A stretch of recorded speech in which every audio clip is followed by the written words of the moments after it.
El día de hoy vamos a hablar acerca de escabiasis, también conocida como sarna o ascariasis, y le vamos a dar un enfoque al tratamiento pediátrico. Iniciaremos hablando acerca de qué es la escabiasis o qué es lo que lo produce. Esta va a ser una ectoparasitosis cutánea muy contagiosa y la de mayor incidencia en la consulta dermatológica. Para saber o darnos a conocer qué es lo que ocasiona esto, es necesario que entendamos qué es un ectoparásito. Bueno, un ectoparásito va a ser aquel parásito que va a vivir en la superficie de otro organismo o va a entrar en contacto con él solamente para alimentarse. En este caso, va a vivir en la superficie del organismo y el organismo seríamos nosotros. ¿Y en qué superficie vive? Bueno, este va a vivir en la piel, específicamente en la epidermis, en el estrato granuloso. Va a ingresar por nuestro estrato córneo hasta llegar al estrato granuloso, asentándose de esta manera en este espacio. Y bueno, la presencia en la epidermis de este parásito en su variedad hominis nos va a dar las manifestaciones clínicas características de las cuales vamos a estar hablando más adelante. Es importante mencionar que de este parásito existen variedades que van a afectar a otros animales como los perros o los gatos. Sin embargo, en un porcentaje muy alto no nos van a ocasionar una enfermedad en el humano o nos pueden ocasionar una enfermedad pero con manifestaciones sumamente leves. Como podemos ver de este lado, esta es la imagen de nuestro parásito del cual estaremos hablando en la diapositiva siguiente y a manera de una característica importante que podemos observar en el microscopio va a ser la forma parecida a una tortuga. Del lado derecho vamos a tener una imagen de lo que estaría representando la sarna nodular, que va a ser un tipo de escabiasis. Esta sarna nodular se va a caracterizar por estas lesiones que vemos en la piel, que son llamadas pápulas, que con el tiempo van a progresar a nódulos a pesar de que se esté dando tratamiento. Y bueno, estas van a seguir sumamente pruriginosas, incluso con el tratamiento. Entonces, ¿qué es y a qué nos referimos cuando hablamos de escabiasis? Para esto es necesario también entender que existen factores de riesgo que nos van a predisponer a padecer esta enfermedad. Los factores de riesgo, como lo vamos a estar hablando en esta clase, vamos a dividirlos en tres. En el agente que corresponde a este parásito, en el huésped que correspondería al ser humano y en el ambiente que es en el cual nosotros nos desarrollamos. Primeramente, el agente. Este va a ser un parásito a cargo de la clase arácnidos, variedad hominis. Va a ser difícilmente visible sin el uso de un microscopio y vamos a observarlo al microscopio como lo estamos viendo del lado superior derecho.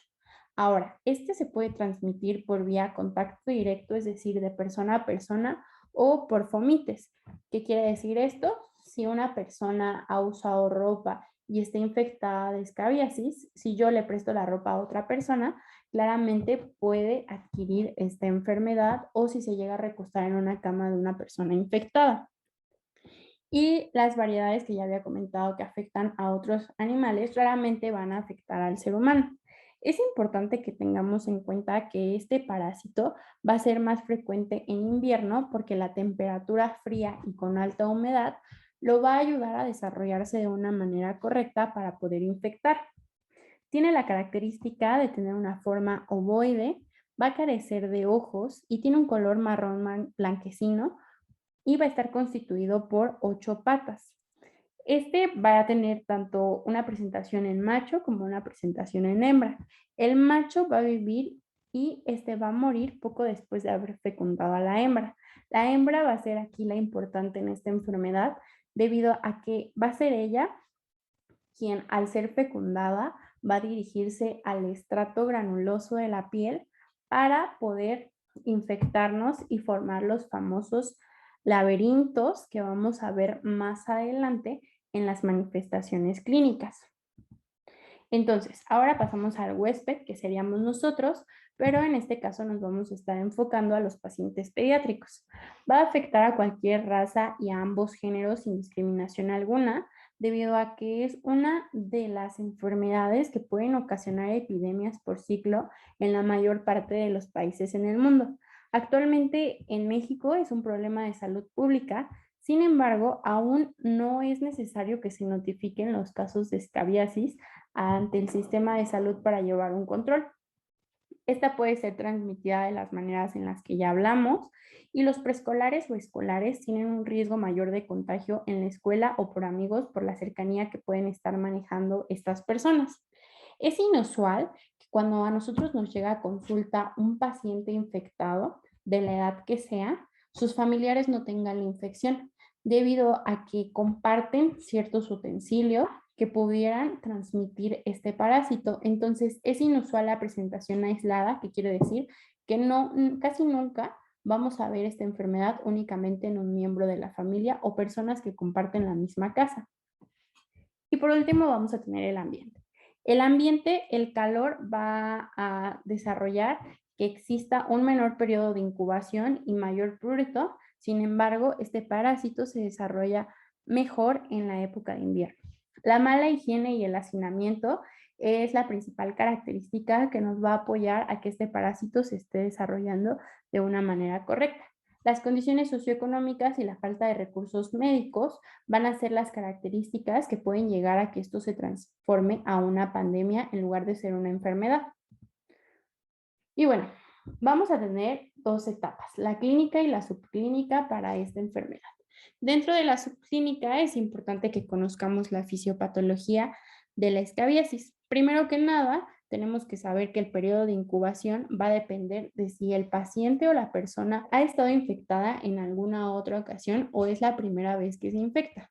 ¿Por qué? Porque en personas que es la primera vez que se infecta, el periodo de incubación, después de haber estado en contacto con este parásito, puede llegar a ser de días e incluso hasta 4 o más semanas antes de que se presenten los síntomas. Pero si nosotros tenemos un paciente que previamente se ha infectado, estos síntomas se pueden desarrollar incluso entre el primero y tercer día después de haber sido reinfestado por estos parásitos. Y esto se preguntarán por qué. Bueno, es debido a que se sensibiliza el sistema inmunológico a los factores por los cuales el parásito actúa para desarrollarse y manifestarse. Entonces, entendido esto, podemos hablar cómo es que este parásito se va a desarrollar. Primeramente, al ser fecundada la hembra por el macho, las hembras van a depositar estos huevos conforme van haciendo túneles, lo que ya les comentaba. Más adelante vamos a ver una imagen de cómo se ven en la piel estos túneles. Entonces, las hembras van a ser fecundadas y al ser fecundadas van a abordar al huésped, es decir, al ser humano. Cuando abordan al huésped van a crear estos túneles que están aquí en la epidermis, recordemos, por una secreción de enzimas proteolíticas que van a causar daño al nivel de los queratinocitos. Recordemos que vamos a estar a nivel del estrato granuloso. Entonces, estas hembras van a ir formando estos túneles y van a moverse alrededor de 2 milímetros por día.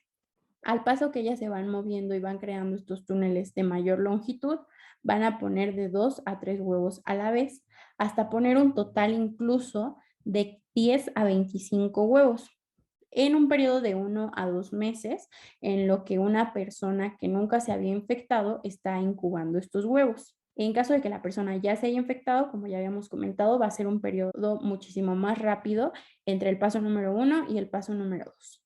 Bien, ahora que ya tenemos estos 10 a 25 huevos ya depositados durante todo lo largo de estos túneles que se van creando, ¿qué es lo que va a suceder?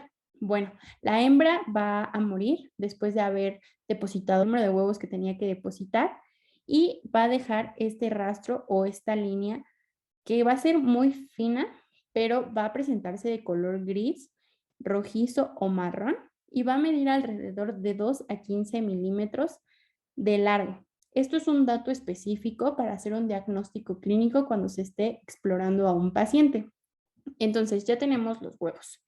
Estos huevos van a eclosionar y van a liberar las larvas que llevan en su interior.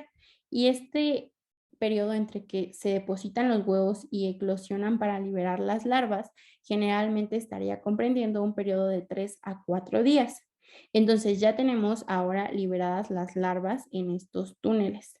Estos túneles van a alojar a las larvas y antes de 7 días que salgan las larvas, pueden morir o emerger hacia la superficie. Aquí se van a transformar en ninfas y después se van a convertir nuevamente en machos y hembras. Entonces, la larva muda a una ninfa. De aquí tenemos dos caminos. Puede morir hacia acá este lado y se acabaría el ciclo, o puede emerger hacia un folículo piloso, como lo estaríamos viendo de este lado, sale tantito al folículo piloso y en el folículo piloso al emerger se transforma en una ninfa que puede ser tanto una hembra como un macho. Al tener una hembra y un macho, tenemos entendido que el macho puede fecundar a la hembra y puede reiniciar otra vez este ciclo y por lo tanto es importante que se dé un tratamiento porque de lo contrario tendríamos una enfermedad que únicamente va evolucionando y va evolucionando y va presentando las mismas manifestaciones clínicas.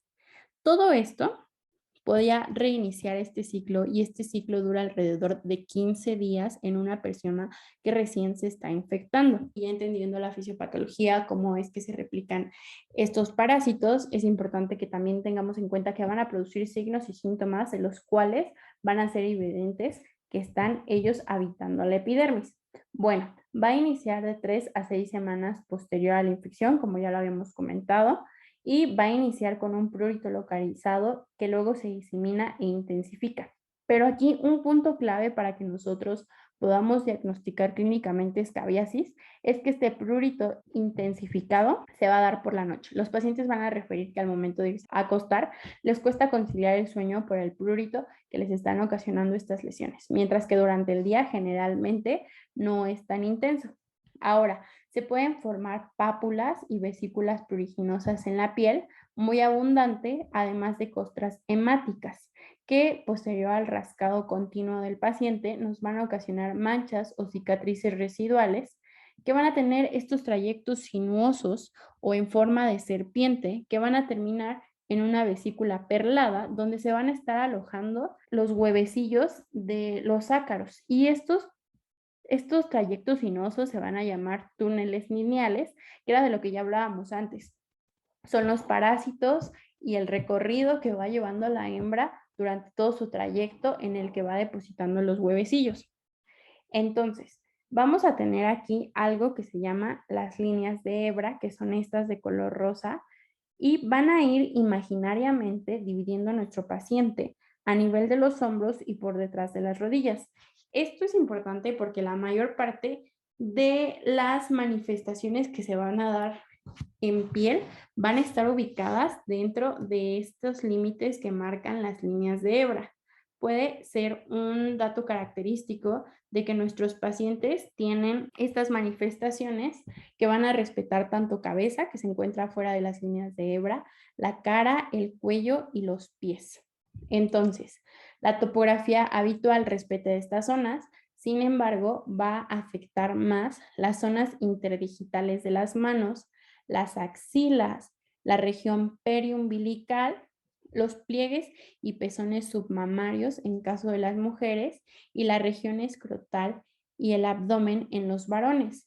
Pueden haber otras manifestaciones como lo serían las eminencias tenar e hipotenar, las superficies flexoras de las muñecas y extensoras de los codos, la cara anterior e interna de los antebrazos y los brazos, las ingles, como podemos observar en esta imagen, los genitales externos tanto en hombres como mujeres, la cara interna de los muslos y el pliegue inter y subglúteo, como lo estamos viendo de este lado. Esas van a ser las localizaciones habituales más frecuentes y como podernos darnos cuenta, van a estar abarcando todo el espacio conferido entre las dos líneas de hebra que vamos a tener.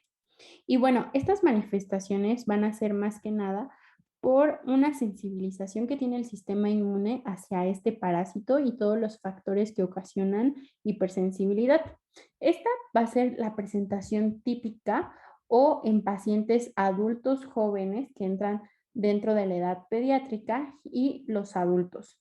Sin embargo, en lactantes y en menores de 2 años de edad va a existir una presentación atípica en la cual se van a afectar las zonas de cara, cuello y pies.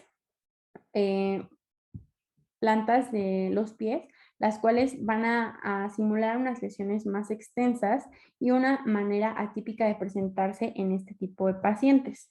Entonces, podemos observar aquí que en los lactantes, en los menores de 2 años, se van a presentar en las localizaciones que generalmente no corresponderían a los límites que marcan las líneas de hebra. Podemos observar aquí, va a haber un prurito generalizado de predominio nocturno, ya habíamos hablado, y tenemos que considerar que como es una patología que se transmite de manera muy fácil, los miembros de la familia generalmente van a estar infectados por este ácaro. Podemos ver aquí que la presentación interdisciplinosa va a estar presente en la mayor parte de nuestros pacientes, así como en las zonas flexoras y extensoras, tanto del codo como de la muñeca. Aquí podemos observar unas costras debido a el rascado de las lesiones que van a estar originando estos parásitos. Y aquí va, como les había comentado, la presentación atípica que va a ser en palmas y plantas de los pies. Entonces, el diagnóstico principalmente va a ser clínico. Este diagnóstico vamos a tenerlo con que exista un prurito de predominio nocturno y que existan por lo menos 2 lesiones en las localizaciones típicas que tenemos en nuestro paciente, las que ya comentamos. Tenemos que indagar si existen más miembros de la familia con estos síntomas de prurito y estas lesiones y se debe identificar el parásito en heces o huevecillos. Y bueno, ¿cuáles van a ser los estudios diagnósticos que vamos a emplear en caso de que un paciente no presente las manifestaciones clínicas típicas? Bueno, podemos realizar una prueba de la cinta adhesiva, un raspado de piel, una biopsia por rasurado, una microscopía de bajo poder, una dermatoscopía o una prueba de fluorescencia de tetraciclina. Estos apoyos diagnósticos nos van a ayudar en grupos específicos de la población. Por ejemplo, la prueba de la cinta adhesiva, como su nombre lo dice, es colocar una cinta adhesiva en una lesión que se haya seleccionado por sus características. Se va a tirar fuertemente y luego se va rápidamente a pasar a un portaobjetos para observarlo en el microscopio. Este generalmente se va a utilizar para aquellos niños en los que creamos que va a ser difícil realizar una técnica de raspado en la piel. Ahora, el raspado en la piel va a realizarse en aquellas personas o individuos que tengan una presentación atípica, es decir, lactantes y niños pequeños en los cuales vamos a tener que tener mucho cuidado a la hora de realizar este método para diagnosticar esta escabiasis. La biopsia por rasurado va a ser también en aquellas personas con presentaciones atípicas o cuando exista un raspado imposible. Generalmente el raspado y la biopsia se van a indicar para los adultos. También podemos emplear estas otras, pero en general las más usadas son las primeras 3. Podemos observar aquí que existen pápulas y vesículas en el pie de un lactante en una presentación atípica. Entonces, vamos a tener otras presentaciones atípicas que son la nodular, la inmunológica y la también llamada costrosa o noruega. La nodular va a estar caracterizada porque va a tener unas lesiones cupulares, van a ser eritematosas y de un prurito extremo. Esto no va a diferenciar mucho contra la presentación típica. Aquí la localización va a ser en ingles, genitales, glúteos y axilas. Y se puede desarrollar una urticaria generalizada, pero va a estar presente en pacientes inmunocomprometidos o ansiados infectados por miles de parásitos. Podemos observar del lado derecho una imagen de nódulos causados posterior a la escabiasis. Estos van a dar mucha comezón y con frecuencia van a afectar el escroto de los pacientes. Una vez descartada la presencia de estos ácaros en cualquier parte del cuerpo, esto se va a tratar con corticoides tópicos. Vamos a tener también la forma típica llamada costrosa o noruega. Aquí se van a formar placas eritematosas mal definidas y la comezón aquí va a ser muy poca o generalmente va a estar ausente. Las lesiones van a tener un mal olor y aquí es importante que tengamos en cuenta que al ser pacientes los que están predispuestos a estos inmunodeprimidos, generalmente al rascarse, que en este caso no da mucha comezón, pero los pacientes pueden rascarse por alguna situación, van a rasgar su piel y van a estar propensos a que ingresen bacterias, virus o hongos, los cuales nos pueden ocasionar una sepsis y complicar de una manera en la que no se complica esta enfermedad muchísimo mayor. Aquí se va a desarrollar la lesión que se conoce como escama. Una escama va a ser una verruga sobre alguna prominencia ósea que tenga el paciente y también pueden aparecer costras y fisuras. Aquí las uñas del paciente van a ser gruesas, van a ser descoloridas y distróficas. Es importante porque los pacientes aquí pueden alojar este parásito y por eso una de las medidas, tratamientos no farmacológicos que se le da es limpiar bien las uñas. Aquí va a afectar cualquier área como piel cabelluda, manos y pies. Entonces tenemos una imagen de esta sarna noruega con las placas eritematoescamosas que va a tener nuestro paciente, afectándole cara, los hombros, los antebrazos y los brazos. Entonces podemos observar que es un paciente con desnutrición, por lo tanto pudiéramos asumir que es un paciente inmunocomprometido. Ahora, vamos a tener complicaciones claramente de esta enfermedad y es importante que nosotros tengamos en cuenta que estas complicaciones deben de tratarse antes o controlarse antes de que lleguemos a un tratamiento para la escabiasis. Podemos tener una impetigización y esta se va a tratar con un antibiótico tópico y un macrólido vía oral por al menos 7 días. Podemos tener también unas placas de eritema muy extendidas y el prurito se puede tratar con antihistamínicos de primera generación, la aparición de microvesículas o costras que nos pueden ocasionar una dermatitis por contacto en caso de no solucionarlas a tiempo. Esto puede ser por productos tópicos inapropiados e incluso el mismo tratamiento, pero cuando el paciente no acata y no únicamente se limita a usarlo durante el número de días que refiere el médico. Ahora, el verano va a ser un factor predisponente para que se puedan presentar complicaciones en nuestro paciente debido a que durante el verano se pueden, además de la escabiasis o este parásito, se pueden aunar el Staphylococcus aureus o el estreptococo del grupo A. Y esto nos va a condicionar a que nos dé un impétigo, un ectema, una paroniquia o una furunculosis, las cuales tenemos que tratar antes de tratar la escabiasis. Entonces, y por último, bueno, tenemos también que nuestros pacientes pueden cursar con alteraciones psicológicas debido a las lesiones tan visibles que puede llegar a tener y puede tener desde delirios persistentes de que aún tiene al parásito dentro de la piel hasta una vergüenza y culpabilidad ante la sociedad. Es importante que dentro del tratamiento se dé un tratamiento integral para que los pacientes puedan resolver esos temores que tienen dentro de ellos. Y bueno, para el diagnóstico diferencial tenemos que tomar en cuenta que estas son las 10 enfermedades con las cuales podríamos confundir una escabiasis.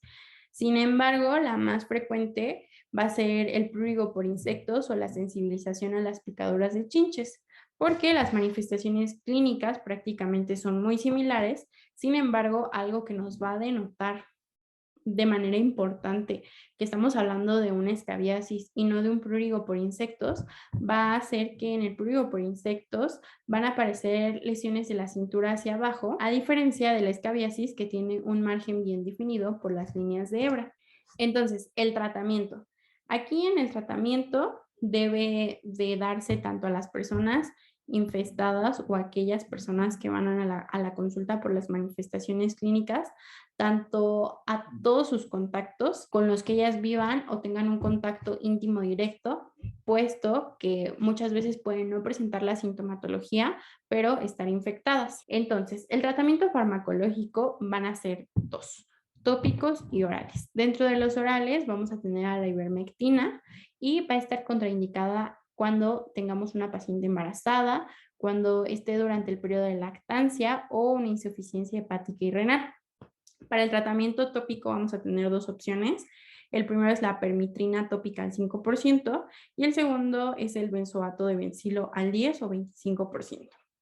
La manera en la que se va a aplicar y en la que vamos a indicar a nuestro paciente cómo debe de aplicarse este tópico es muy sencilla. Vamos a indicarle que en la noche, justo antes de irse a acostar, primero que nada tiene que cambiar toda la ropa de cama que tenga en la cama en la que va a dormir y meterla a una bolsa sellada o de lo contrario ponerla en una tina o en un recipiente en la cual pueda tenerla durante al menos 24 horas con detergente. Además de que su ropa tiene que llevar el mismo proceso. Ahora, ya que realizó esto, ¿qué es lo que tiene que hacer?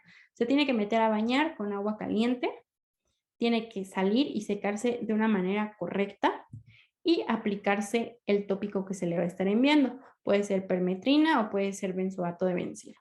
Posterior a eso, dependiendo de la manera en la que el médico recete estos tópicos, puede que lo deje durante algunos minutos, horas o lo deje hasta el día siguiente. Posterior a pasado el tiempo en el que el paciente deja que el tópico se absorba, ya sea horas, minutos o la noche, tiene que bañarse con agua y con jabón para quitar el exceso que no se absorbió. Y menciona la literatura que estos pacientes deben de usarlo por 3 noches seguidas y después de la última noche se tienen que contar 7 días, como se marca aquí en el calendario, para poder aplicar una última cuarta vez. Esta cuarta vez se aplica generalmente para evitar que haya reinfecciones o reinfestaciones. Entonces, ¿cómo vamos a decidir si vamos a mandar permitrina o benzoato de bencilo? Esto va a ser debido a las condiciones que afecten a nuestro paciente aparte de la escabiasis, como pudiera ser un paciente con quemaduras, que haya presentado crisis convulsivas, embarazo, lactancia y los menores de 5 años no pueden usar benzoato de bencilo. Entonces, en esta tabla estamos viendo el cuadro en color azul para el tratamiento por vía oral, que es la ivermectina, y en cuadro rojo tenemos los 3 tópicos más usados. La permitrina va a usarse en dosis separadas.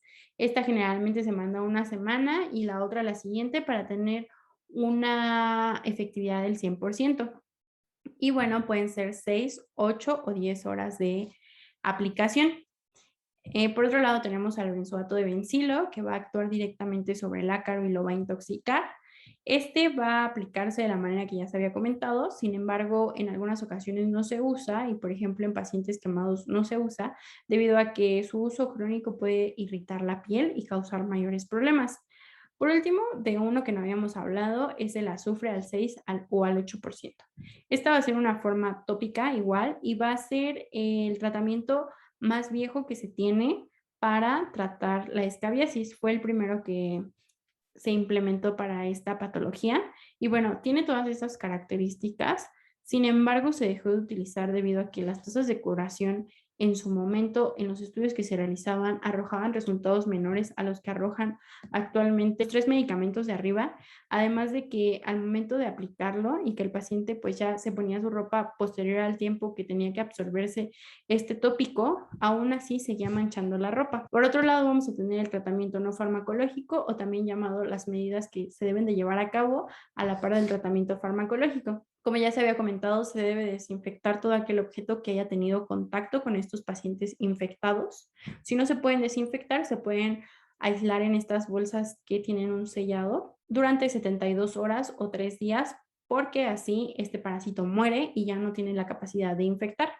La ropa de cama y la ropa que utilizan las personas que están infectadas y los contactos del infectado deben de ocuparse en agua con detergente por lo menos una hora o un día si es que se puede y luego deben lavarse y secarse a una temperatura de 60 grados centígrados para así inactivar este parásito o bien exponerla al sol durante todo un día. Debe de haber un correcto lavado de manos y cepillado de uñas, porque como ya había comentado, en las uñas pueden alojarse estos parásitos. Se debe de evitar el contacto sexual hasta no haber terminado el tratamiento, al igual que evitar el hacinamiento y el intercambio de prendas. Y bueno, este esquema que nos indica la guía de práctica clínica para el manejo de la escabiasis en todos los pacientes nos habla de que pues tenemos que realizar los datos que generamos en todas nuestras consultas, una historia clínica, una exploración física e identificar los factores de riesgo. Ya que tenemos esto, ¿qué va a pasar? Si tenemos un paciente con un cuadro clínico característico como el que ya hemos mencionado, es decir, que el prurito empeore en la noche, que tenga pequeñas pápulas, que tenga algunas que ya estén rotas o decapitadas porque el paciente se ha rascado, al menos en 2 localizaciones, y que tenga un antecedente familiar o que alguna otra persona de la familia presente estas manifestaciones en las líneas o dentro del margen de las líneas de hebra, ¿qué vamos a proseguir? Bueno, se le va a realizar o se le va a otorgar tratamiento al paciente. El tratamiento puede ser vía oral, como ivermectina, pero primero se prefiere el tópico. El tópico va a hacer benzoato de bencilo o cualquier otro tratamiento y se le va a aplicar. En caso de que no se pueda aplicar un tratamiento tópico por una confusión, por una dificultad en la aplicación, porque existan escoriaciones, el paciente esté quemado o exista un potencial de riesgo de absorción percutánea, se va a optar por el tratamiento vía oral, que sería la ivermectina. Cualquiera de los dos que sea este tratamiento, vamos a evaluar la respuesta.